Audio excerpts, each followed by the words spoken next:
selamat datang kembali di Tanya Bibit barengan gue Dita Amelia dan juga Kak Raymond Irianto selaku Financial Mentor. Halo teman-teman. Nah, buat kali ini gue sama Kak Raymond tuh bakal ngebahas tentang do and don'ts di investasi. Itu kayaknya sering banget deh Kak, kalau misal kita bikin seminar di Bibit atau semacamnya tuh sering banget ditanya ini. Misalnya kayak pertanyaan pertama, Kak, apa sih yang harus aku ketahui sebelum aku mulai investasi di Bibit? Coba Kak, apa sih sebenarnya yang harus kita tahu banget di awal soal investasi di Bibit? Oke, jadi kalau kita ngomong do's and don'ts tuh pasti kan apa yang harus dilakukan ataupun yang boleh dilakukan ataupun yang nggak boleh dilakukan edit ya. Nah kalau di investasi gitu ya, terutama di Bibit sebenarnya yang perlu kita tahu dulu adalah kalau Bibit itu adalah agen penjual efek reksadana. Jadi banyak nih yang sebenarnya salah persepsi ngomongnya tuh investasi di Bibit. Padahal yang benar adalah investasi melalui Bibit. Oh. Gitu. Jadi Bibit ini kan sebagai upper, jadi hanya menjadi jembatan antara investor dan juga manajer investasi. Gitu. Jadi kalau kita yang perlu kita tahu dulu sebelum investasi di Bibit adalah Bibit itu adalah upper dan yang instrumen investasinya adalah reksadana. Nah, terus ini pertanyaan kedua nih Kak, dari Rena di mana ini, di Bandung. Aku diajak teman aku buat investasi di Bibit, tapi aku nggak ngerti apa-apa. Gimana Kak? Nah, gimana tuh untuk orang yang pengen investasi tapi dia masih no clue gitu Kak? Oke, dia diajakin tapi dia nggak ngerti apa-apa ya. Nah, sebenarnya analogin aja Dit, kayak misalnya kita diajakin buat beli satu barang nih misalnya. Ada teman kita pakai handphone misalnya bagus gitu ya, dia bilang, ayo dong beli juga nih. Apakah kita bakal langsung beli tanpa kita cari tahu dulu? Pastinya kan enggak kan ya. Jadi yang benar adalah kalau kita diajakin nggak masalah, mungkin ajakannya baik gitu ya, tapi kita harus ngerti juga yang diajak nih tuh ngapain sih, investasinya tuh kayak gimana sih. Jangan cuma diajak terus kita ya udah main beli-beli aja ataupun langsung terjun aja, tapi kita juga harus mau belajar dulu, cari tahu dulu, cari informasi banyak-banyaknya. Jadi ketika kita udah beli itu kita udah ngerti yang kita beli itu apa. Yang paling penting itu. Jadi meskipun dari awalnya nggak tahu apa-apa, tapi harus berusaha juga sedikit ya. Bisa ikut webinar kita juga gitu kan bisa. Ya. Di Bibit Academy ada selalu webinar yang teman-teman bisa ikutin nih kalau misalnya teman-teman pengen belajar. Oke, nah terus nih pertanyaan selanjutnya, aku takut buat mulai investasi karena aku baru aja ketipu investasi bodong. Kalau habis terjebak investasi bodong ya, sebenarnya banyak orang yang mungkin ketipu investasi bodong akhirnya trauma ya buat investasi dan nggak mulai lagi. Tapi kan kita juga tahu kalau misalnya kita nggak investasi, itu banyak banget konsekuensinya Dit. Jadi kayak misalnya kita ada inflasi, terus kita juga kehilangan waktu gitu ya. Karena kan kalau kita kerja terus ya uangnya segitu-segitu aja. Tapi dengan cara investasi ini kan uangnya bisa ibaratnya lebih mudah bertambah lah karena dibantu sama return investasinya. Gitu. Jadi kalau misalnya yang udah pernah kena gitu ya mau nggak mau sih harus tetap mulai lagi gitu. Tapi mulainya harus lebih hati-hati karena yang kemarin itu anggaplah dijadikan pelajaran aja. Kadang memang pelajaran harganya mahal ya Kak. Mahal, benar. Jadi apa ya nggak bisa disalahin juga kali ya karena kita ngomong investasi bodong juga banyak banget di luar sana. Makanya mungkin kita harus lebih pinter-pinter memilah informasi, terus cek legalitas gitu ya kalau ditawarin sesuatu. Bisa cek di OJK juga gitu nggak sih? Ada, benar. Jadi kalau investasi yang under OJK semuanya itu udah diatur gitu ya, udah ada peraturannya. Jadi make sure legalitasnya jelas. Kalau instrumen keuangan di under OJK gitu ya, bank juga kan under OJK. Terus kita juga biasanya dibilangnya itu logis, yaitu masuk akal lah ya. Ibaratnya kita ditawarin misalnya investasi dapat 20% sebulan gitu ya. Sedangkan itu tuh hampir mustahil gitu kalau sesuatu yang too good to be true itu bahaya. Oh iya betul. Jadi ya kalau kita udah investasi sebenarnya kita bakal ngerti kayak yang wajar tuh mungkin sekitar 5% misalnya untuk reksadana pasar uang contohnya. Tapi kalau kita nggak pernah investasi itu rentan banget kena investasi bodong karena ya kita nggak tahu yang wajar tuh berapa. Betul.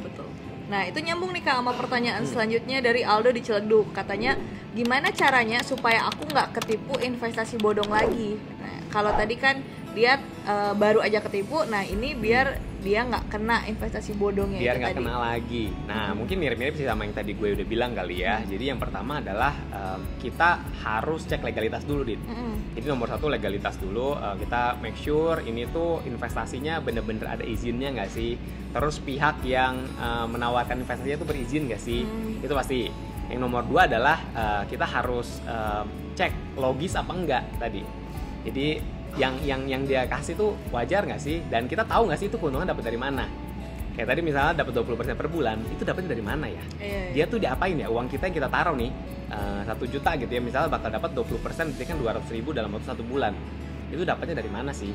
Diapain dulu ternyata nih? Malah skema Ponzi ya. Betul, takutnya malah ya ada money game, Ponzi dan lain-lain ya, yang juntrungannya adalah ke investasi bodong. Oke, terus ini nih Kak, aku investor pemula, boleh nggak ya kalau aku nggak ikut rekomendasi Robo? Oh, kalau biasanya tuh orang nanya kita ikut rekomendasi Robo nggak ya? Nah ini dia nanya, kalau dia pemula boleh nggak ikut rekomendasi Robo? Boleh banget pastinya. Boleh kan? Banget. Sebenarnya nggak ada paksaan ya buat teman-teman mau ikutin Robo ataupun nggak, karena ya itu semua preferensi masing-masing. Robo di sini kan Robo Advisor tuh tugasnya adalah membantu supaya kita tuh dimudahkan gitu ya dalam investasinya. Tapi kalau misalnya pemula nggak mau pakai Robo, biasanya aku saraninnya lebih ke mulai dari reksadana pasar uang dulu. Iya, karena itu kan lebih secure gitu ya. Ya, resikonya paling rendah lah ya ibaratnya. Bukan berarti tanpa resiko ya teman-teman ya. Betul. Jadi tapi dia low risk, low return. Ya, bisa dibilang gitu lah ya, karena makin tinggi returnnya pasti resikonya meningkat. Betul. Nah, terus ada lagi nih Kak, kalau aku belum ngerti tentang investasi, apakah aku harus mulai investasi meskipun cuma ikut teman? Tetap sih agak susah sih, kadang-kadang banyak juga yang terjebak ataupun yang sekalipun investasinya benar gitu ya, misalnya dia investasi di reksadana udah legal nih, dia diajakin sama temennya tapi dia nggak ngerti apa-apa, akhirnya asal beli, nanti akhirnya rugi dan nyalahin investasinya. Betul. Jadi nomor satu tetap sih, maksudnya apapun yang kita diajakin, apapun yang kita beli, kita harus tahu kita tuh beli apa sih. Cross check lagi ya. Iya, jangan beli kucing dalam karung lah ibaratnya. Betul. Terus abis ini ada dari Robi di Cigadung, katanya kemarin waktu 2021 aku sempat untung pas investasi, tapi sekarang kok aku rugi terus ya pas investasi, aku harus gimana Kak? Oke, pertama mungkin yang harus dimengerti dulu nih buat kita dan buat teman-teman semuanya, kalau misalnya untung dan rugi yang naik turun tadi itu sebenarnya belum bisa dibilang untung dan juga rugi, tapi lebih disebutnya adalah keuntungan yang belum terrealisasi ataupun kerugian yang belum terrealisasi. Jadi ketika kita udah dapat untung tadi 1 juta gitu ya, itu belum bisa disebut untung kalau kita nggak jual sebenarnya, Dit.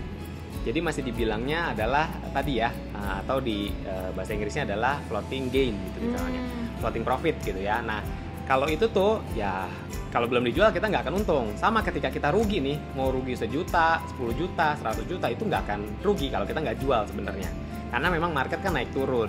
Betul. Nah jadi cara mengatasinya adalah dengan cara kita bikin tujuan keuangan. Ya, misalnya tujuan keuangan kita buat setahun ataupun 2 tahun. Kalau misalnya kita berinvestasi buat 2 tahun, tapi ternyata naik turunnya itu dalam waktu sebulan sampai 3 bulan, ya ngapain dipusingin, kan masih panjang juga perjalanannya. Jadi kita masih bisa ya udah santai dulu lah karena masih panjang juga kan. Nah, tapi kalau kita nggak nentuin waktunya, kayak tadi misalnya 2 tahun, nah itu yang kadang-kadang bikin galau. Oh ini turun ya, rasanya pengen cepet-cepet dijual karena ya nggak tahu arahnya mau kemana nanti tujuan. Nah ini ada pertanyaan terakhir nih, menurut aku penting banget nih. Apa yang paling penting harus dihindari oleh investor pemula? Nah apa nih Kak? Yang harus dihindari oleh investor pemula menurutku adalah mindset kalau investasi itu bisa bikin cepet kaya sih. Oh betul. Ya kan? Karena kalau misalnya ngomongin masih baru nih ya, yang dicari kan pasti keuntungan. Makanya orang banyak terjebak di investasi bodong karena tergiur akan keuntungannya. Nah, mindset yang kayak gitu tuh yang kadang-kadang bikin kita tuh kepleset, ya kan? Investasi tuh harus dapat untung langsung gede, kita langsung jadi miliarder gitu ya, langsung financial freedom. Nah, itu tuh hampir nggak mungkin. Jadi memang nggak bisa dibilang investasi cara cepat kaya, tapi salah satu cara untuk kaya adalah dengan menggunakan investasi. Betul. Jadi teman-teman harus tanamin itu dulu, jangan sampai ngerasa investasi itu harus sekejap langsung ya udah langsung gede gitu uangnya. Tapi kan kita juga harus kerja ya supaya kita bisa top up investasinya. Terus kita harus gedein income juga supaya investasinya juga makin besar. Jadi tetap ada peran dari kita kerja juga, kita bisnis gitu ya, buat memperbesar porsi investasinya supaya menggulungnya tuh makin gede kesini. Betul. itu ngebantu banget tuh buat temen-temen yang pasti masih kebingungan, aduh mau investasi tapi masih takut gitu, takut kejebak investasi bodong, takut juga ngerasa nanti akan rugi dan semacamnya. Nah itu tadi udah dijelasin sama Kak Raymond. Terus ya kalau misal bingung, buka aja aplikasi Bibit atau ikutan webinar kelas Bibit gitu ya. Nah itu tadi sebagian pertanyaan yang udah dijawab sama Kak Raymond Irianto ya. Semoga ngebantu kalian yang mau investasi juga. Kalau masih ada pertanyaan silahkan langsung komen di bawah ya. Sampai ketemu di Tanya Bibit selanjutnya. Thank you.